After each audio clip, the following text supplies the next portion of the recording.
महाराज जी तो कल तक भूमाफिया बता रहे थे आपको, नहीं तो भूमाफिया बता रहे थे महाराज जी तो 2 दिन पहले तक। हर स्कूल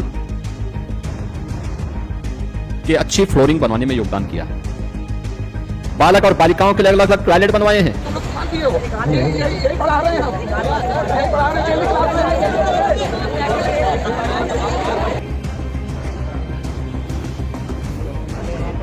भाजपा के मुख्यमंत्री की पत्रकारों के सवालों से ऐसी फजीहत हो गई कि सीएम साहब को प्रेस कॉन्फ्रेंस छोड़कर भागना पड़ा।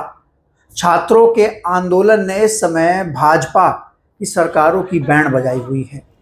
दिल्ली और झारखंड में छात्रों की जीत के बाद बिहार में जो बिहार की सरकार है, बिहार के मुख्यमंत्री हैं, वो छात्रों के आंदोलन से थर-थर कांप रहे हैं।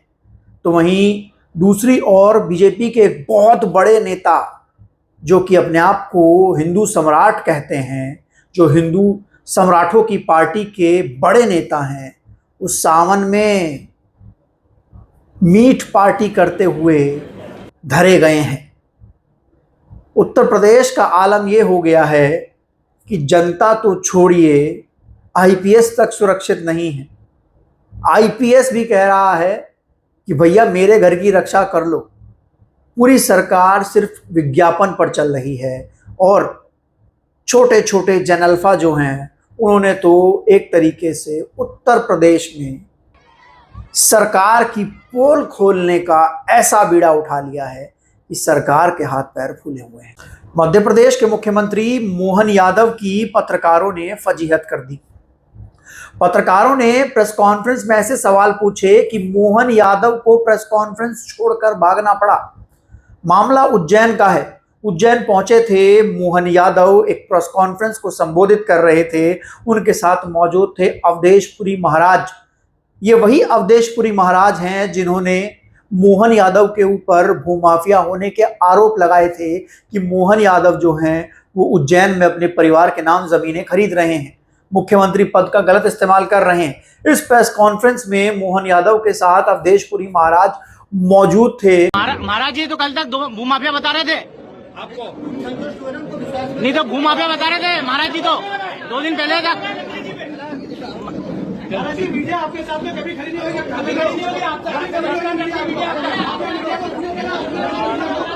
महाराज जी आप कल तक भूमाफिया बता रहे थे, आज आपको क्या हो गया? आप भूमाफियाओं के साथ हो गए क्या? आप जिन महाराज जी आप भूमाफिया बता रहे थे जिन लोगों को, महाराज जी पत्रकारों ने अवधेशपुरी महाराज से सवाल पूछ लिया कि महाराज आप तो मोहन यादव को भूमाफिया बता रहे थे, आज मोहन यादव के साथ बैठे हुए हैं, आपका ये दोगला व्यवहार है। जिसके बाद मोहन यादव आनन फानन में प्रेस कॉन्फ्रेंस छोड़कर भागे, चुप हो गए, कुछ बोल नहीं पाए। इंडियन एक्सप्रेस में एक खबर का खुलासा हुआ जिसमें दावा किया गया था कि मोहन यादव ने उज्जैन में अपने परिवार के नाम बड़ी संख्या में जमीनों को खरीदा है और बाद में उन जमीनों को सरकारी योजनाओं के लिए बेचा गया, जिससे मोहन यादव के परिवार ने बहुत मोटा पैसा कमाया। यह खबर जब सामने आई तो उसके बाद मोहन यादव के ऊपर कई सवाल उठे कि मोहन यादव ने मुख्यमंत्री पद का गलत इस्तेमाल किया है। ऐसे में अवधेशपुरी महाराज ने उस समय मोहन यादव पर भूमाफिया होने के आरोप लगाए थे, लेकिन आज मोहन यादव के साथ अवधेशपुरी महाराज बैठे हुए थे। मतलब ये हिंदुत्व के बाबा महाराज भी सिर्फ अपने फायदे के लिए एक दूसरे के ऊपर आरोप प्रत्यारोप लगाते हैं। भाजपा खुद को सनातनी पार्टी कहती है। भाजपा के लोग दूसरे लोगों को सर्टिफिकेट बांटते घूमते हैं कि वो लोग क्या खाएंगे क्या नहीं खाएंगे। सावन में इस समय उत्तर प्रदेश में कावड़ यात्रा रूट पर पड़ने वाली मीट की दुकानें बंद करा दी गई हैं। जिन लोगों की दुकानें हैं उनका जीवन यापन होना मुश्किल है, लेकिन बीजेपी के नेता सावन में मीट पार्टी करते धरे गए हैं, ऐसी चर्चा सोशल मीडिया पर हो रही है। बीजेपी के एक बहुत बड़े नेता का एक वीडियो सामने आया है जिसमें बताया जा रहा है कि वो चिकन खा रहे हैं, मांसाहार कर रहे हैं। सनातनी पार्टी के राष्ट्रीय अध्यक्ष नितिन नवीन का सावन में नॉनवेज खाने का एक वीडियो सामने आया जिसका दावा किया जा रहा है। सोशल मीडिया पर एक पोस्ट है, मैं आपको फोटो भी दिखाऊंगा। पहले पोस्ट आप बगल में फोटो देख सकते हैं कि नितिन नवीन आंध्र प्रदेश पहुंचे हैं और वहां पर खाना खा रहे हैं केले के पत्ते पर। तो आप पोस्ट देखिए, ये मृगेंद्र प्रताप सिंह क्या लिखते हैं, क्या भाजपा के राष्ट्रीय अध्यक्ष नितिन नवीन सावन में नॉनवेज खा रहे हैं? वैसे ग्रोक ने बताया कि थाली में मांस का टुकड़ा है। इस तरीके से सावन में अगर मांस खाते हैं फिर खाने के बाद में यही खाना चाहिए, नहीं खाना चाहिए। सावन और नवरात्रों में नहीं करना चाहिए। इनको उपदेश भी नहीं देना चाहिए। यही है असल में भाजपाइयों का चाल चरित्र और चेहरा। जी हाँ, ये कह रहे हैं कि बीजेपी के लोग दुनिया को बताते हैं कि सावन में क्या खाना चाहिए, नवरात्रों में क्या खाना चाहिए, क्या नहीं खाना चाहिए, लेकिन अपने आप देखिए खुद क्या कर रहे हैं और दुनिया को ज्ञान देते हैं। और एक और ये वीडियो वायरल है, इस पर एक और व्यक्ति लिखते हैं कि सावन में केवल भाजपाई हिंदू को मांस खाने का अधिकार है, यदि कोई दूसरा खा लिया तो हिंदू विरोधी और सनातन विरोधी हो जाएगा। ग्रोक इस वीडियो के बारे में बताइए। तो ये आपको दिखाई दे रही हैं तस्वीरें, ये वीडियो जिसमें आंध्र प्रदेश में नितिन नवीन पहुंचे और वहां पर पारंपरिक खाना खा रहे हैं। अब ग्रोक देखिए इस पर क्या कह रहा है। ग्रोक इस वीडियो में कह रहा है कि इस वीडियो के सटीक तारीख सार्वजनिक स्रोत की पुष्टि नहीं हो सकी है।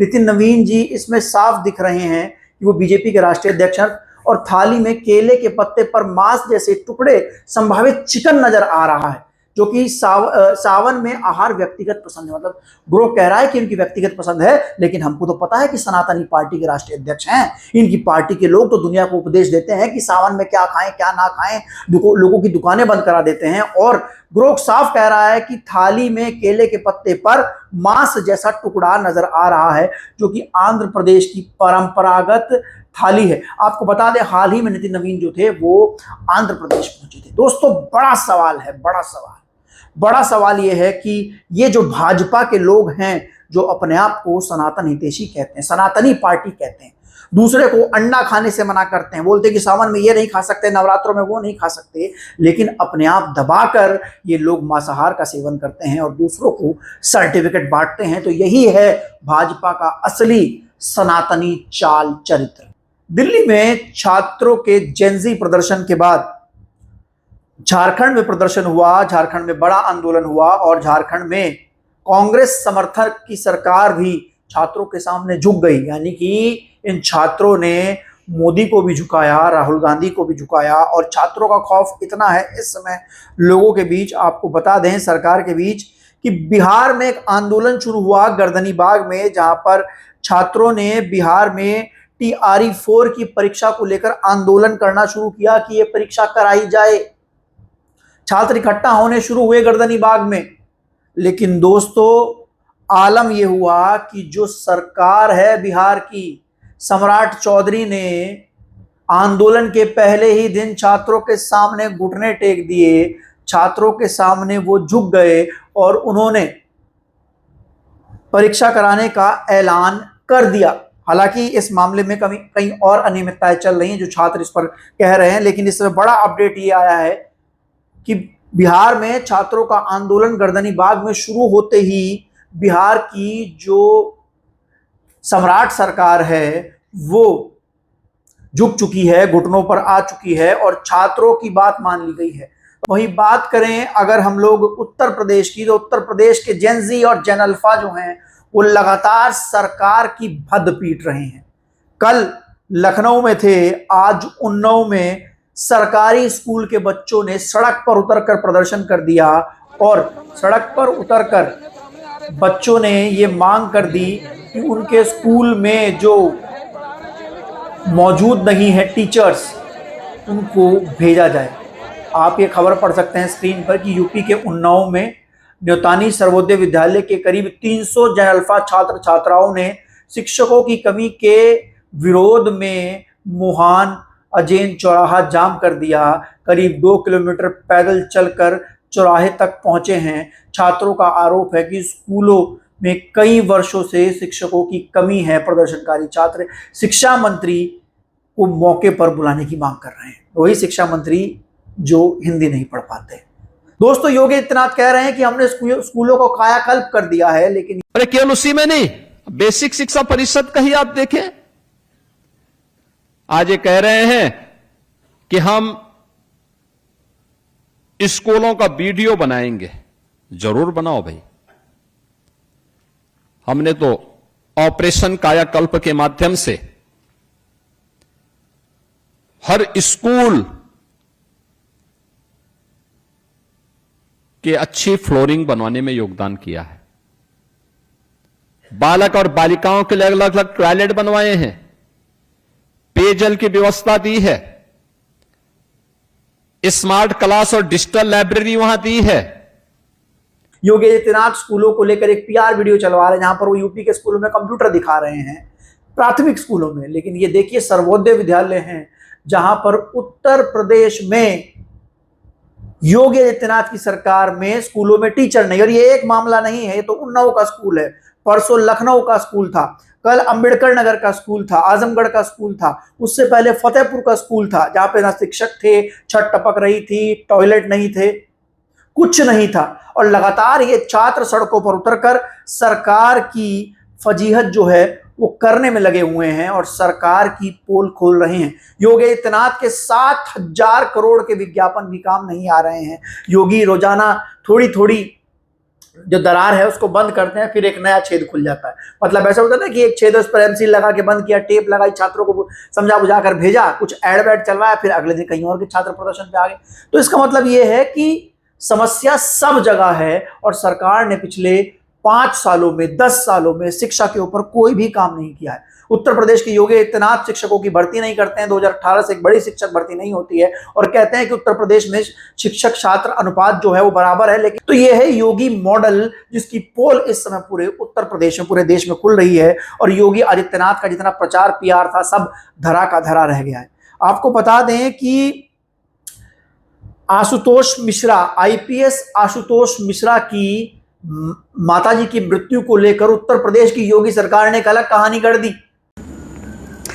भाई अगर जेवरात हमारे घर में बरामद हो गए और ये कहानी झूठी थी तो बरामद हो गए तो फिर इस पे पुलिस को हम इन्फॉर्म करते ना, या मालीपुर की पुलिस आती बरामद करके वो ले जाती है कि सर ये माल मुकदमाती है, इसको हम ले जाएंगे, कोर्ट से छूट जाएगा। क्योंकि हमने मुकदमा लिखाया है ना, पीएम हुआ है, और उसको हमारे कप्तान साहब बताती या हमारे कोई सीनियर ऑफिसर्स बताते कि भाई उसका खुलासा हो गया, मिल गया। ये तो हुआ नहीं, प्रेस में निकाले बैठे हुए। अब उनके पास स्रोत क्या है, मेरे पास भी तो नहीं आया पूछने। वो आशीष श्रीवास्तव करके निकाला, उसका मैंने देखा पहले। मतलब ये लोग अपने मन से निकाल करके और पूरा इस तरह का अफवाह फैला देते हैं। पूरे क्षेत्र में लोग आ रहे हैं कि भैया ये तो कह रहे हैं मिल गया गहनवा, है ना। तो ये सब चीज़ें गलत बात है ना। इस टाइप की चीज़ों का तो प्रशासन स्तर पे भी खंडन हो जाना चाहिए। मुझे करना पड़ रहा है, मेरे घर में लोग और प्रताड़ित हो रहे हैं, गांव के लोग दुखी हैं, सब हमारे भाई बंधु सारे लोग दुखी हैं। क्षेत्र में हमारी भी अपनी एक इमेज है, हमारी तो इमेज खराब कर दी इन लोगों ने। क्या मांग है ऐसे लोगों से आपकी? ये सुधर जाए ना, देश सुधर जाएगा। ऐसी मीडिया पीत पत्रकारिता से दूर रहे ना लोग। बिना ऑथेंटिक सूचना के जो है इस टाइप की सूचनाएं निकाल दे रहे हैं। इनके पास ना तो पुलिस की कोई रिपोर्ट होगी, ना मेरे घर आकर के पूछे। भाई तुम थाना चले जाओ, कप्तान साहब के यहाँ चले जाओ, किसी सीनियर ऑफिसर से पूछ लो, मुझसे पूछ लो कि माल मिल गया क्या, मुझे सूचना मिले, तब निकालो ना यार प्रेस में। तुम आप प्रेस में निकाल करके और अपना जो है सस्ती खबर बेच दिया आपने पूरे देश में। साला जो है आपने विषाक्त फैला दिया वातावरण की आईपीएस ऑफिसर झूठी एफआईआर लिखाते। आपने तो पूरे आईपीएस उसको ही बदनाम कर दिया मेरे नाते। योगी सरकार ने मीडिया में खबरें चलवा दी कि उनकी मृत्यु जो हुई है वो हत्या नहीं है, वो मृत्यु है, उनके घर पर कोई चोरी डकैती नहीं हुई है। ये खबर चलवा दी गई पूरे मीडिया में, क्योंकि सवाल यहां पर कानून व्यवस्था पर उठ रहे थे। कल बीएसपी सुप्रीमो मायावती ने सवाल पूछ लिया था कि जब आईपीएस का परिवार ही सुरक्षित नहीं है, उसके घर में डकैती हो रही है, उनकी मां की हत्या हो गई है, तो फिर कैसे उत्तर प्रदेश में आम आदमी सुरक्षित होगा। तो योगी आदित्यनाथ सरकार के जो अधिकारी हैं उन्हें ताबड़तोड़ विज्ञापन चलवाना शुरू कर दिया और फेक खबर प्लांट करा दी कि जो आईपीएस आशुतोष मिश्रा की मां की मृत्यु है वो हत्या नहीं है, वो मृत्यु है, वो हार्ट अटैक से हुई है। आप खुद सुनिए आशुतोष मिश्रा इस मामले पर क्या कह रहे हैं। सरकार की किरकिरी कर दे रहे हैं, उत्तर प्रदेश में कानून व्यवस्था की पोल खोल कर रख दे हैं, और पोल तो खोल ही रहे हैं, साथ में सरकार के विज्ञापन की भी पोल खोल दे रहे हैं कि जब घटना हो गई उसके बाद देखिए कैसे उस घटना को छुपाने के लिए बड़ी बड़ी खबरें जो हैं वो चलवाई जा रही हैं।